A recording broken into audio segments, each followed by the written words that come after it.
Welcome to my channel Haque Study. আজি মই তোমালোকৰ ইংলিছৰ The Hawks and Their Friends নামৰ চেপ্টাৰটোৰ কুৱেশ্যন আনসাৰ দিবলৈ চেষ্টা কৰিম। মোৰ আগৰ ভিডিঅ'ত তোমালোকৰ এই চেপ্টাৰটো অৰ্থাৎ lesson 8 The Hawks and Their Friends নামৰ চেপ্টাৰটো ইতিমধ্যে মোৰ আগৰ ভিডিঅ'ত বুজাই দিছো। যদি তোমালোকে সেই ভিডিঅ'টো চোৱা নাই তেনেহলে সেই ভিডিঅ'টো চাই লবা। আৰু আজি মই তোমালোকৰ সেই চেপ্টাৰটোৰ অৰ্থাৎ The Hawks and Their Friends নামৰ চেপ্টাৰটো কুৱেশ্যন আনসাৰ দিবলৈ চেষ্টা কৰিম। তোমালোকে অতি মনোযোগ সহকাৰে মোৰ এই ভিডিঅ'টো প্ৰথমৰ পৰা শেষলৈকে কোনো স্কিপ নকৰাকৈ চাই যাবা।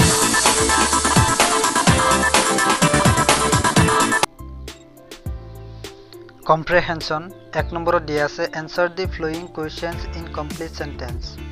তলৰ কুৱেশ্যনবোৰ প্ৰশ্নবোৰ কি কৰিবলৈ দিছে সম্পূৰ্ণ বাক্যত উত্তৰ লিখিবলৈ দিছে। 1 নম্বৰত দিয়া আছে Where did the Hawk family live? হেনচৰাইৰ পৰিয়াল ক'ত বাস কৰিছিল? The Hawk family lived in a forest. হেনচৰাইৰ পৰিয়ালটো হাবিত বাস কৰিছিল। B. Who were there in the family? সিহঁতৰ অৰ্থাৎ তাত থকা পৰিয়ালত কোনে কোনে বাস কৰিছিল? There were the male hawk, a female hawk, and their kids hawk in their family. তাত মতা হেনচৰাই মাইকী হেনচৰাই আৰু সিহঁতৰ পোৱালিবোৰে বাস কৰিছিল। Next C. Whom did they make friends with? কাৰ সৈতে সিহঁতে বন্ধুত্ব কৰিছিল? They made friends with the lion, the kingfisher and the turtle. সিহঁতে সিংহৰ সৈতে মাছৰুকাৰ সৈতে আৰু কাছৰ সৈতে বন্ধুত্ব কৰিছিল। Next D.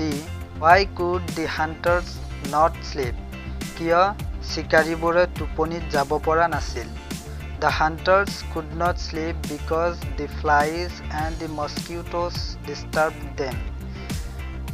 শিকাৰীবোৰে টোপনিত যাব পৰা নাছিল কাৰণ মাখি আৰু মহে সিহঁতক বিৰক্তি কৰিছিল। Next E. With what? কিহৰ সৈতে did the turtle put the fire out? কিহৰ সৈতে অৰ্থাৎ কিহেৰে কাছই জুই নুমাইছিল? Answer. The turtle put the fire out with mud. অৰ্থাৎ কাছই বোকাৰে জুই নুমাইছিল। Next 2 নম্বৰ দিয়া আছে maths column A, column B and rewrite the sentences। অৰ্থাৎ তলৰ এই A কলম আৰু B কলমৰ পৰা স্তম্ভৰ পৰা কি কৰিব দিছে এই শব্দবিলাক মিলাই এটা সেন্টেন্স গঠন কৰিব দিছে। এইবিলাক তোমালোকৰ পাঠটোত তুলি দিয়া আছে। 1 নম্বৰটো হ'ব The hunters boiled a fire on the shore of lake। শিকাৰীসকলে হ্ৰদৰ পাৰত কি কৰিছিল জুই জ্বলাইছিল। Next 2 number The male hawk at first flew speedily to the kingfisher। মতা হেনচৰাই পোনপ্ৰথমে মাছৰুকাৰ ওচৰলৈ গৈছিল উৰি গৈছিল। Next 3 The kingfisher sprinkled water on the fire। কি কৰিছিল কিংফিছাৰে মাছৰুকাই জুইৰ ওপৰত পানী ছটিয়াই দিছিল। 4 The turtle dived deep into the water। কি কৰিছিল কাছই পানীৰ গভীৰতমত কি কৰিছিল অৰ্থাৎ ডুব মাৰিছিল। 5 On hearing the lions roar, 5 নম্বৰটো একেবাৰে ওপৰটো The hunters cried out with fear and ran away।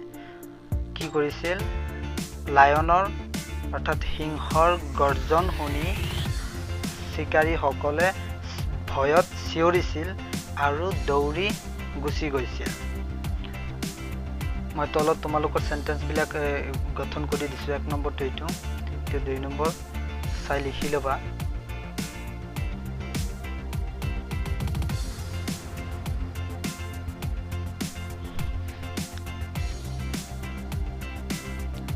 3 4 5 বস্তুগুলা মিলাই লিখি লবা তোমালোক নেক্সট 3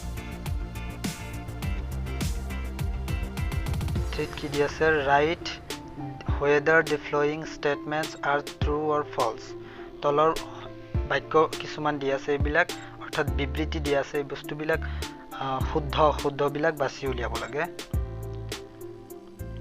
প্ৰথমে দিছে the Haque family lived in a village হেনচৰাইৰ পৰিয়ালে এখন গাঁৱত বাস কৰিছিল এটো ফলস অৰ্থাৎ অশুদ্ধ এটো কিয়নো ইহতে এখন হাবিত গছৰ ওপৰত বাস কৰিছিল The hunters were not able to find anything till night.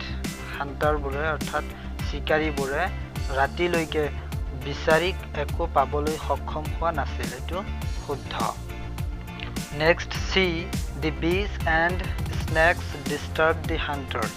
শিকাৰী সকলক মৌমাখি আৰু সাপে বিৰক্তি কৰিছিল এটো ফলস কিয়নো হিহতক ফ্লাইজ আৰু মস্কিউটছে বিৰক্তি কৰিছিল Next D the male hawk at first flew to the kingfisher for help মতা হেনচৰাইটোৱে পোনপ্ৰথমে কিংফিচাৰৰ ওচৰলৈ মাছৰুকাৰ ওচৰলৈ সহায়ৰ বাবে গৈছিল এটো শুদ্ধ Next E the hunters decided to catch the young hawks for their breakfast শিকাৰী সকলে হিহতৰ ব্ৰেকফাষ্টৰ কাৰণে কি কৰিছিল ডেকা অৰ্থাৎ হেনচৰাই পোৱালিবোৰ ধৰিবলৈ সিদ্ধান্ত লৈছিল এটো শুদ্ধ তো এইখিনি আছিল তোমালোকৰ লেসন 8 ৰ কোৱেশ্চন আনসাৰ নেক্সট মই মোৰ ভিডিওৰ নেক্সট পাৰ্টত তোমালোকৰ এই চেপ্টাৰটোৰ গ্ৰামাৰ সেকশন লৈ আহিম তো এইখিনি সময়তে কৰোনাৰ পৰা সুস্থ থাকা সুৰক্ষিত থাকা আৰু মোৰ চেনেলৰ সৈতে জড়িত থাকা Thanks for watching my video.